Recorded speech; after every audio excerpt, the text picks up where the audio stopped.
तो आज हमारे सामने एक आध्यात्मिक टेक्स्ट है। तारीख है 24 नवंबर 2025 और इसे मुरली कहते हैं। इसका जो शीर्षक है वो अपने आप में एक पूरा निर्देश है। मीठे बच्चे, तुम्हारा ये टाइम बहुत बहुत वैल्यूएबल है, इसलिए इसे व्यर्थ मत गवाओ। पात्र को देखकर ज्ञान दान करो। ये लाइन सुनने में बहुत सीधी लगती है ना, पर इसमें बहुत कुछ छिपा है। मतलब समय की कीमत, ज्ञान का महत्व। और उसे किसे देना है और किसे नहीं। हाँ बिल्कुल, ये सारी बातें इसी एक लाइन में आ जाती हैं। बिल्कुल। और इस पूरे टेक्स्ट का जो सबसे बड़ा दावा है वो वाकई में चौंकाने वाला है। ये कहता है कि अगर कोई सिर्फ अपनी पहचान को शरीर से आत्मा में बदल दे तो वो विश्व का मालिक बन सकता है। हाँ, ये बहुत बड़ा दावा है। तो आज की हमारी चर्चा इसी के इर्द गिर्द घूमेगी। ये मानसिक बदलाव आखिर है क्या, इसे करने के तरीके क्या हैं और इस रास्ते में रुकावटें क्या क्या आती हैं। चलिए इसमें जरा गहराई से उतरते हैं। हाँ, और इसे समझने के लिए हमें सबसे पहले उस मूल पहचान पे जाना होगा जिसकी बात ये टेक्स्ट कर रहा है। इसकी शुरुआत एक गाने की लाइन से होती है, बचपन के दिन भुला ना देना। अब यहाँ बचपन का मतलब वो स्कूल वाले दिन तो नहीं है ना? नहीं नहीं, बिल्कुल नहीं। यहाँ बचपन एक एक तरह से मेटाफर है, एक रूपक है। ये उस आध्यात्मिक अवस्था की बात कर रहा है जहां हम खुद को एक आत्मा समझते हैं, एक बेहद के बाप की संतान। ये हमारी असली मतलब ओरिजिनल पहचान है। अच्छा। टेक्स्ट के हिसाब से जब तक हम इस याद में रहते हैं, हम हर्ष में रहते हैं, यानी खुशी में। और जैसे ही ये याद भूली, वैसे ही गम में आ जाते हैं। टेक्स्ट में एक बहुत दिलचस्प लाइन है, अभी अभी बाप की याद में हर्षित होते हैं, अभी अभी फिर याद भूल जाने से गम में पड़ जाते हैं। मतलब एक ही पल में जीना और अगले ही पल मर जाना। हाँ बिल्कुल वैसा ही।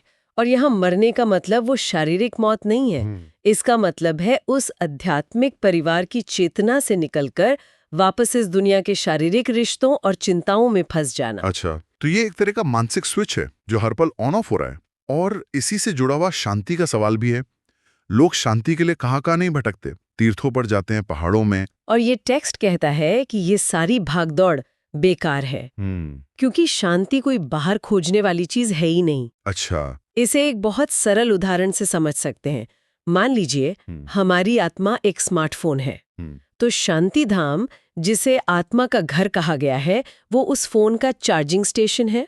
अच्छा। एकदम शांत, कोई एक्टिविटी नहीं, सिर्फ प्योर एनर्जी। ठीक है। सतयोग या सुख धाम, जिसे स्वर्ण युग कहते हैं, वो एक 100% चार्ज किया हुआ फोन है जिसे हम इस्तेमाल कर रहे हैं। उसमें शांति भी है, मतलब बैटरी फुल है, और सुख भी, यानी सारे एप्स बढ़िया चल रहे हैं। और आज की दुनिया? आज की दुनिया, जिसे दुख धाम कहा गया है, वो 1% बैटरी वाला फोन है जिस पर 20 ऐप्स एक साथ खुले हैं। सब कुछ हैंग हो रहा है, बैटरी खत्म होने वाली है और हर तरफ बस कियोस है। वाह। तो शांति के लिए भटकने का मतलब है कि एक डिस्चार्ज फोन को और इस्तेमाल करके चार्ज करने की कोशिश करना।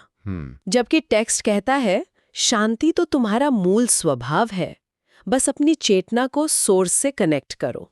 ठीक है, तो अगर ये पहचान बदलना ही मुख्य लक्ष्य है तो इसे करने के लिए प्रैक्टिकल तरीके क्या बताए गए हैं? टेक्स्ट में ज्ञान के दान पर बहुत जोर दिया गया है। हाँ, ये इसका सबसे बड़ा टूल है। इसमें एक सवाल है कि अच्छे गुण धारण करने और अपना व्यवहार सुधारने का सबसे आसान तरीका क्या है, और जवाब बहुत सीधा है, जो बाबा ने समझाया है वो दूसरों को समझाओ। मतलब ज्ञान को सिर्फ लेना नहीं है, उसे बांटना भी है। बिल्कुल, उसे बांटने से ही वो आपके अंदर पक्का होगा। इसमें एक बहुत कठोर शब्द इस्तेमाल हुआ है, मनहूस। कहा गया है कि जो ज्ञान सुनकर दूसरों को नहीं सुनाते वो मनहूस हैं। ये तो बहुत सख्त भाषा है। क्या इस टेक्स्ट का टोन आमतौर पर ऐसा ही होता है या ये एक तरह का आध्यात्मिक शॉक ट्रीटमेंट है? ये एक अच्छा सवाल है। देखिए, इस टेक्स्ट का टोन अक्सर एक बहुत प्यार करने वाले पिता जैसा होता है, लेकिन बीच बीच में ऐसे सख्त शब्द आते हैं, और शायद इसलिए ताकि सुनने वाला आलस छोड़कर एक्शन ले।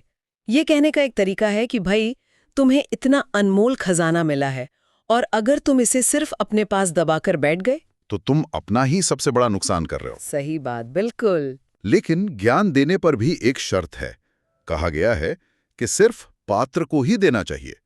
ये सुनने में थोड़ा इलीटिस्ट या एक्सक्लूसिव जैसा नहीं लगता कि ज्ञान सिर्फ कुछ चुनिंदा लोगों के लिए है? हाँ, पहली नजर में ऐसा लग सकता है, लेकिन अगर हम इसे आज के संदर्भ में देखें तो ये बहुत प्रैक्टिकल बात है।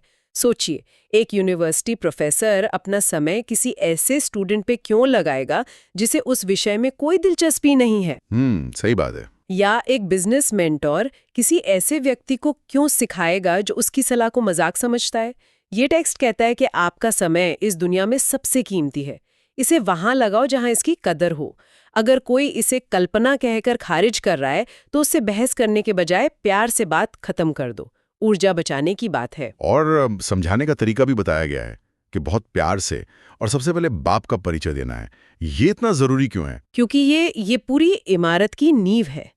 जब तक ये समझ नहीं आता कि हम सब आत्माएं एक ही पिता की संतान है, तब तक भाईचारे की भावना आ ही नहीं सकती। बाकी सारी बातें, दुनिया का चक्र, कर्म का सिद्धांत, ये सब इसी नींव पर टिकी हैं। अगर नींव ही नहीं है तो कोई ना कोई शक बना ही रहेगा। चलिए, अब उस सबसे बड़े आइडिया पर आते हैं जिसकी हमने शुरू में बात की थी, उल्टे से सुलटे होना और उससे विश्व का मालिक बनना। ये कनेक्शन थोड़ा मुश्किल लगता है। मतलब अपनी पहचान बदलने से कोई दुनिया का मालिक कैसे बन सकता है? हाँ, ये एक बहुत बड़ी छलांग लगती है, लेकिन टेक्स्ट इसके पीछे एक पूरा लॉजिक देता है।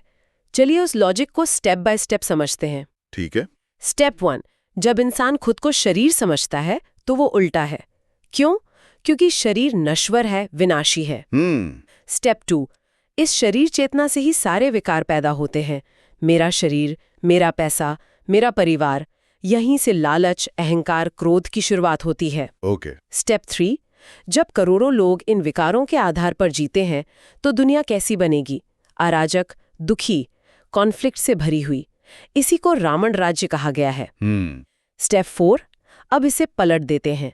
जब आप खुद को आत्मा समझते हैं जो अविनाशी है, शांत है, तो आप सुलटे या सीधे हो जाते हैं। ठीक है। स्टेप 5, आत्मा के मूल गुण है शांति, प्रेम, पवित्रता।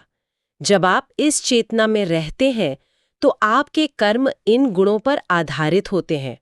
और स्टेप 6, जब ऐसी आत्माएं मिलकर एक दुनिया बनाएंगी तो वो दुनिया कैसी होगी? स्वाभाविक रूप से सामंजस्यपूर्ण, सुखी और व्यवस्थित। बिल्कुल वही राम राज्य है। और जो ऐसी दुनिया बनाने में भागीदार है वो उसका मालिक ही तो हुआ। तो ये कोई ताकत से कब्जा करने वाली बादशाही नहीं है, बल्कि अपनी आंतरिक अवस्था से बाहरी दुनिया को बदलने की मास्टरी है। वाह! इस तरह से देखने पर यह पूरा लॉजिक समझ में आता है। ये बाहरी नहीं बल्कि एक आंतरिक मास्टरी की बात है। और ये सब एक खास समय पर हो रहा है जिसे संगम युग कहा गया है। ये क्या है? इसे कैसे समझें? संगम युग को आप एक तरह का आध्यात्मिक ट्रांजिशन पीरियड समझ सकते हैं।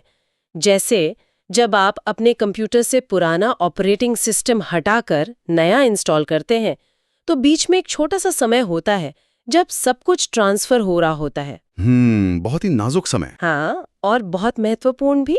संगम युग भी वैसा ही है। ये वो छोटा सा दौर है जब पुरानी कलियुगी दुनिया खत्म हो रही है और नई सतयुगी दुनिया की स्थापना हो रही है। इसी समय पर यह ज्ञान मिलता है ताकि आत्माएं खुद को तैयार कर सकें। और जो तैयार हो जाते हैं वो अगली दुनिया में ट्रांसफर हो जाते हैं, स्कूल वाले उदाहरण की तरह। बिल्कुल, जैसे जो छात्र अच्छी पढ़ाई करते हैं वो अगली क्लास में प्रमोट होते हैं, वैसे ही जो आत्माएं इस ज्ञान को अच्छी तरह पढ़कर जीवन में उतारती हैं और दूसरों को भी पढ़ाती हैं, वे नई दुनिया में ऊंचा पद पाती हैं। ये सब सुनने में बहुत तार्किक और व्यवस्थित लगता है, लेकिन असल जिंदगी में ये इतना आसान नहीं होगा। टेक्स्ट में जरूर उन रुकावटों का जिक्र भी होगा जो इस रास्ते पर आती हैं। हाँ, और उस सबसे बड़ी रुकावट को एक शब्द दिया गया है, माया। माया कोई बाहर की शैतानी शक्ति नहीं है।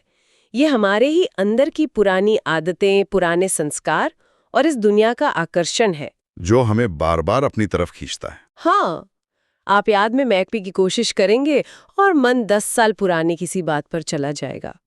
यही माया है। और टेक्स्ट कहता है कि सबसे ज्यादा हमले पवित्रता के विषय पर होते हैं। इसमें पूतना और शूरपणखा जैसे पौराणिक किरदारों का भी जिक्र है। हाँ, उन्हें यहाँ रूपक की तरह इस्तेमाल किया गया है। जब कोई इस ज्ञान के आधार पर पवित्र जीवन जीने का फैसला करता है तो उसे अंदर से और बाहर से दोनों तरफ से विरोध का सामना करना पड़ता है।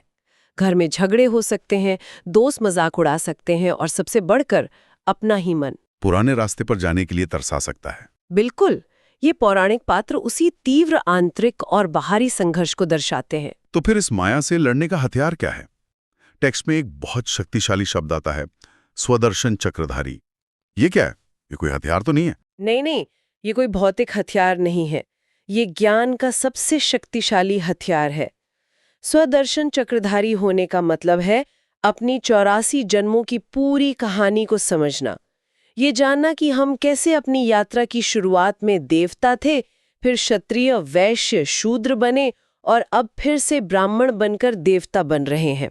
एक मिनट, ये तो ऐसा लगता है जैसे कोई अपनी पिछली जिंदगी की सारी बातें याद कर रहा हो। क्या इसमें अतीत में फंस जाने का खतरा नहीं है? ये बहुत अच्छा सवाल है। यहाँ स्वदर्शन चक्र का मतलब हर जन्म की छोटी छोटी घटनाओं को याद करना नहीं है। इसका मतलब है अपनी यात्रा के बड़े नक्शे को समझना। अच्छा। इसे ऐसे देखिए, जब आप किसी ऊंचे पहाड़ पर चढ़कर नीचे शहर को देखते हैं तो आप हर गली या घर में नहीं खोते, आप पूरे शहर का पैटर्न देखते हैं, है ना? हाँ, एक बर्ड्स आई व्यू। बिल्कुल। स्वदर्शन चक्र भी वैसा ही है। ये आपको एक बड़ा दृष्टिकोण देता है। जब आप जानते हैं कि आप एक 5000 साल लंबे नाटक के हीरो हैं जो अपने अंतिम सीन में हैं, तो आज की छोटी-मोटी परेशानियां बहुत मामूली लगने लगती हैं। ये आपको वर्तमान के ड्रामा से डिटैच करता है, उसमें फंसाता नहीं। ये एक बहुत शक्तिशाली मानसिक मॉडल है। तो ये हो गई बड़ी दार्शनिक बातें। क्या रोजमर्रा की जिंदगी के लिए भी कोई सीधी साधी सलाह दी गई है? जैसे गुस्सा आ जाए तो क्या करें? बिल्कुल। इस मामले में सलाह बहुत ही व्यवहारिक है। कहा गया है कि कुछ भी हो, क्रोध मत करो, उसे भावी समझकर स्वीकार करो। भावी मतलब? भावी का मतलब है कि ये होना ही था। एक और शब्द है कल्प पहले मुआफिक, यानी जो आज हो रहा है वो ठीक 5000 साल पहले भी ऐसे ही हुआ था। ये एक तरह से रैडिकल एक्सेप्टेंस या चीजों को पूरी तरह स्वीकार करने का अभ्यास है।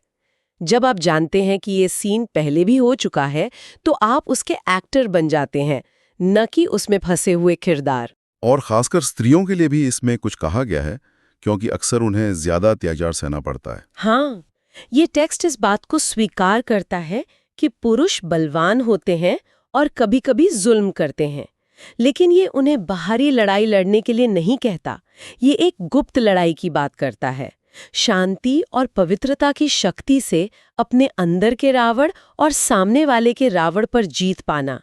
ये सहनशीलता को एक कमजोरी नहीं, बल्कि एक आध्यात्मिक शक्ति के रूप में प्रस्तुत करता है। और इन सब बातों का सार, सबसे मीठी और सबसे जरूरी बात जो टेक्स्ट कहता है, वो एक ही लाइन में है, अपने को आत्मा समझ, मुझे याद करो, इस देह से मन मना भव हो जाओ। यानी इस शरीर से भी अपना मोह तोड़कर सिर्फ एक परमपिता को याद करो। ये पूरे ज्ञान का निचोड़ है। कहा गया है कि यही वो योग की अग्नि है जिसमें जन्म जन्म के पाप कर्म भस्म हो सकते हैं। तो आज की इस गहरी चर्चा से जो बातें निकल कर आ रही हैं, वो ये हैं कि समय बहुत कीमती है और असली बदलाव अपनी पहचान को शरीर से आत्मा में शिफ्ट करने से आता है। ये सिर्फ एक विश्वास नहीं, बल्कि एक पूरी तर्क प्रणाली है कि कैसे आंतरिक मास्टरी से बाहरी दुनिया पर प्रभाव पड़ता है। बिल्कुल, ये जीवन को देखने का एक पूरा ढांचा देता है। ये रोजमर्रा के संघर्षों को एक बहुत बड़ी आध्यात्मिक यात्रा का हिस्सा बना देता है। इसका अंतिम लक्ष्य, जैसा कि टेक्स्ट कहता है, मैं तुमको राजाओं का राजा बनाता हूं। ये राजयोग है, स्वयं पर राज करके विश्व पर राज करने का योग। और जाते जाते एक विचार हमारे सुनने वालों के लिए छोड़ जाते हैं। इस टेक्स्ट में अंत में एक वरदान है, निष्काम रहमदिल बनो, और एक स्लोगन है, सेवाधारी बन, निस्वार्थ सेवा करो तो सेवा का मेवा मिलना ही है। और यहीं पर एक दिलचस्प पहेली खड़ी हो जाती है ना। अगर आपको पहले से ही पता है कि आपकी सेवा का मेवा या फल मिलना तय है, तो क्या वो सेवा सचमुच निस्वार्थ हो सकती है, या फिर ये आध्यात्मिक ढांचा निस्वार्थ शब्द की परिभाषा ही बदल देता है? इस पर सोचने के लिए बहुत कुछ है। मान द्वारा निरंतर अपनी स्थिति को ऊंचा बनाने की प्रेरणा, सब कुछ आज बाबा ने हमें दिया है। अगर आज की मुरली से आपको कोई विशेष प्रेरणा या स्वमान का अनुभव मिला हो, तो उसे अपने जीवन में धारण करें और दूसरों को भी प्रेरित करें। अपने विचार या अनुभव कमेंट में साझा करें ताकि अन्य आत्माओं को भी शक्ति मिले। याद रखें, हर शुभ संकल्प ही विश्व कल्याण की सेवा है। ओम शांति। ओम शांति।